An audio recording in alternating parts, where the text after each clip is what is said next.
लिए black day है क्योंकि आज हमारे देश में अघोषित इमरजेंसी चल रही है, अनडिक्लेयर्ड इमरजेंसी चल रही है। दोस्तों बहुत बहुत स्वागत करता हूं आप सभी का। आखिरकार वो दिन आ ही गया जिस दिन का इंतज़ार पूरा देश बेसब्री से कर रहा था। दोस्तों आज है 17 सितंबर और आज जानते हैं आज का दिन खास क्यों है।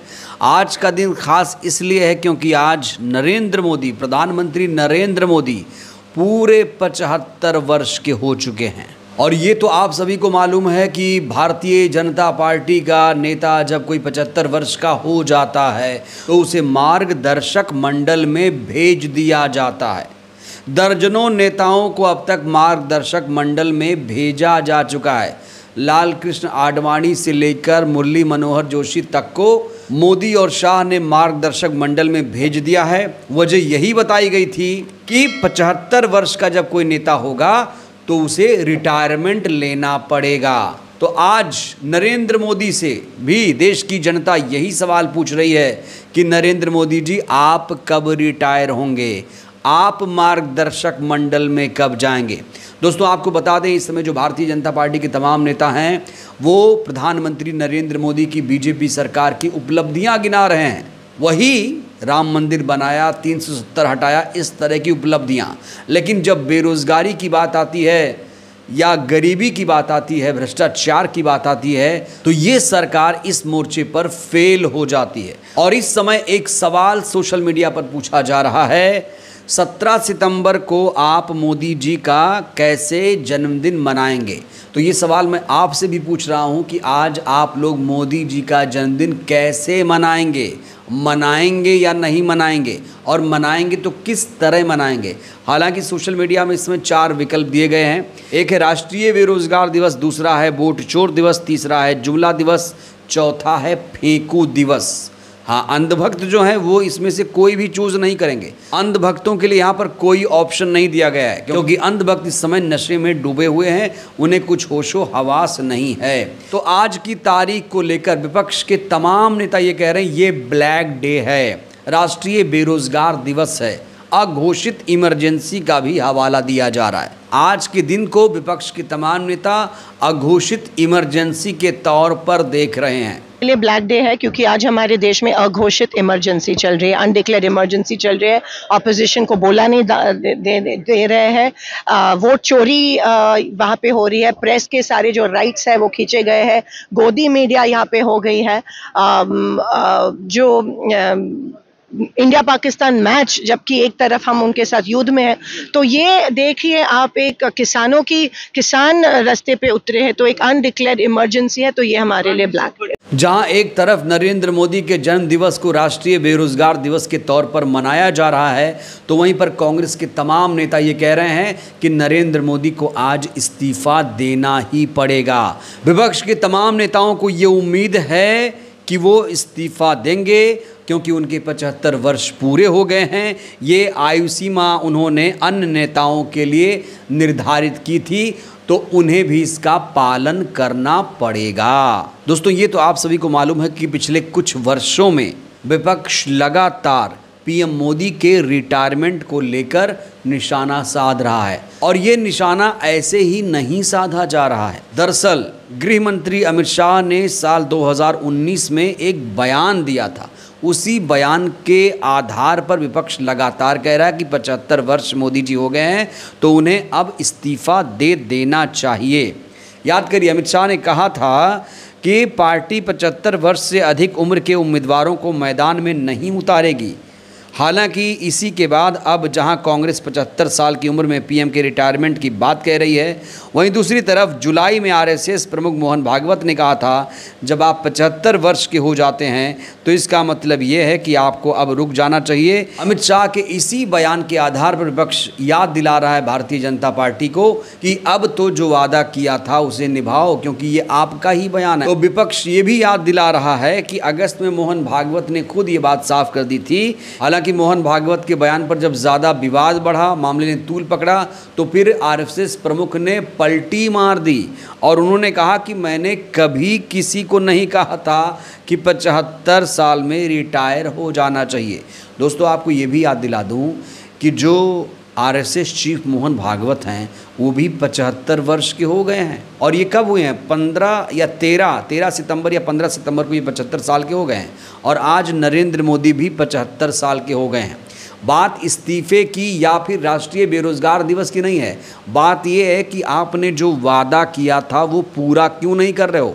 जब पहले ही ये नियम बनाया था कि हम 75 वर्ष के नेताओं को टिकट नहीं देंगे, मैदान में नहीं उतारेंगे, कोई भी इतने साल का होगा तो मार्गदर्शक मंडल में भेज दिया जाएगा, तो फिर ये बात प्रधानमंत्री मोदी पर अप्लाई क्यों नहीं हो रही है।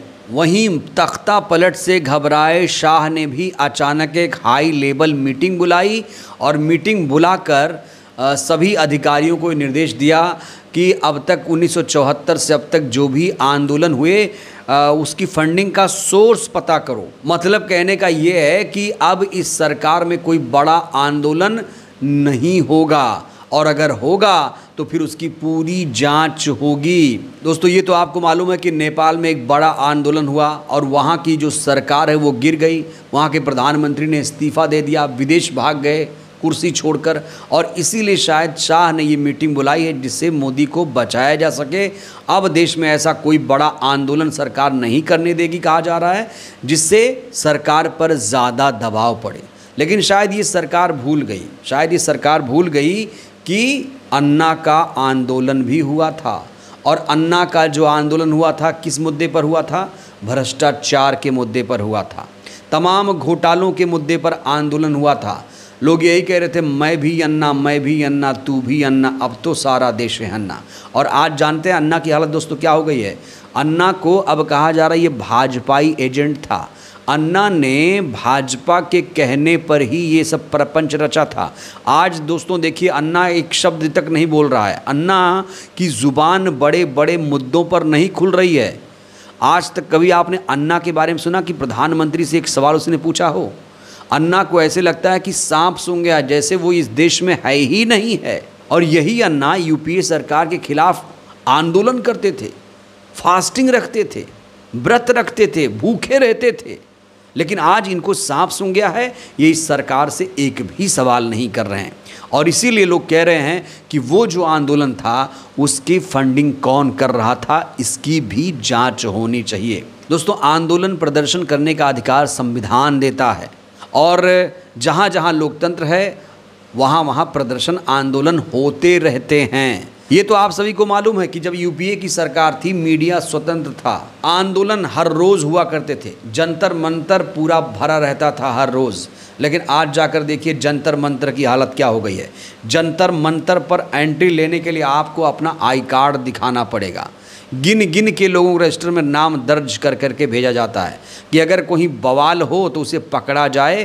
तो आप समझिए कि अब आप आंदोलन भी नहीं कर सकते, प्रदर्शन भी नहीं कर सकते। और इसीलिए शायद सोलापुर से कांग्रेस सांसद प्रणीति शिंदे ने कहा है कि ये अघोषित इमरजेंसी है, क्योंकि नेताओं को हाउस अरेस्ट किया जा रहा है, उन्हें बाहर नहीं निकलने दिया जा रहा है। दोस्तों, आपको याद होगा नरेंद्र मोदी वाराणसी गए थे तो वहाँ पर कई नेताओं को हाउस अरेस्ट कर दिया गया था, जिससे ये लोग प्रदर्शन आंदोलन न कर पाएं। और प्रधानमंत्री 2.5 साल बाद मणिपुर गए थे तो वहाँ पर किस तरीके के हालात पैदा हुए थे, ये सब आप लोगों ने देखा होगा। तो एक तरफ तो सरकार जश्न मना रही है, उपलब्धियाँ गिना रही है, लेकिन मेन मुद्दे से वो भाग रही है। क्या ये सरकार महंगाई के मुद्दे पर सफल है, बेरोज़गारी के मुद्दे पर सफल है? अभी इनका एक जुमला और आया है बिहार को लेकर। यहाँ देखिए दोस्तों, जीते तो 5 साल में 1 करोड़ युवाओं को नौकरी और रोज़गार देंगे। यहाँ पर ये जुमला फेंका गया है बिहार में। ये वही भारतीय जनता पार्टी सरकार है जिसने हर साल 2 करोड़ रोज़गार देने का आश्वासन दिया था, किसानों की आय दोगुनी करने का वादा किया था, 15 लाख हर खाते में आएंगे कहा था, बुलेट ट्रेन चलेगी कहा था, और तमाम तरीके के वादे किए गए थे। लेकिन इस सरकार ने अपना वादा कितना पूरा किया? 11 साल सत्ता में रहते हुए हो गए, अब कह रहे हैं कि घुसपैठिया बिहार में सबसे बड़ा मुद्दा बनेगा। कैसे घुसपैठ हो रही है ये कोई बताएगा? ये बड़ा सवाल है। तो कुल मिलाकर नरेंद्र मोदी के बचाव में अमित शाह उतर आए हैं। अब देश में आंदोलन भी नहीं हो पाएगा, बड़े स्तर पर प्रदर्शन भी नहीं हो पाएगा। अगर कोई करेगा तो उसकी जांच होगी, वो पकड़ा जाएगा। तो कुल मिलाकर मोदी की कुर्सी को बचाने की एक पुरजोर कोशिश है शाह की। तो दोस्तों, फिलहाल के रुझानों को देखते हुए यही लग रहा है कि नरेंद्र मोदी इस्तीफा नहीं देंगे। वहीं रिटायरमेंट को लेकर अमित शाह ने एकदम स्पष्ट कर दिया है कि मोदी जी 2029 तक नेतृत्व करेंगे। रिटायरमेंट की अफवाहों में कोई सच्चाई नहीं है। तो ये लोग रिटायरमेंट की जो बातें थी, जो ये लोग बयान दे रहे थे, अब खुद ही कह रहे हैं कि उसमें कोई सच्चाई नहीं है। दोस्तों, आप ये मत भूलिए, ये जो सरकार है अल्पमत में चल रही है। इस सरकार को इस समय 2 लोग सपोर्ट कर रहे हैं, चंद्रबाबू नायडू और नीतीश कुमार। और अगर इन लोगों ने जिस दिन इस सरकार से समर्थन वापस लिया, उसी दिन ये सरकार धड़ाम से गिर जाएगी और उसी दिन नरेंद्र मोदी को इस्तीफा भी देना पड़ेगा। फिर से चुनाव होगा या कोई और प्रधानमंत्री बनेगा। बहरहाल दोस्तों, इस वीडियो में इतना ही। आज नरेंद्र मोदी 75 वर्ष के हुए, क्या लगता है नैतिकता के आधार पर उन्हें इस्तीफा देना चाहिए? और आज मोदी के जन्मदिन को आप लोग किस तरीके से मना रहे हैं? मोदी के कार्यकाल को आप किस तरीके से देख रहे हैं? राय दीजिएगा। बहुत बहुत धन्यवाद।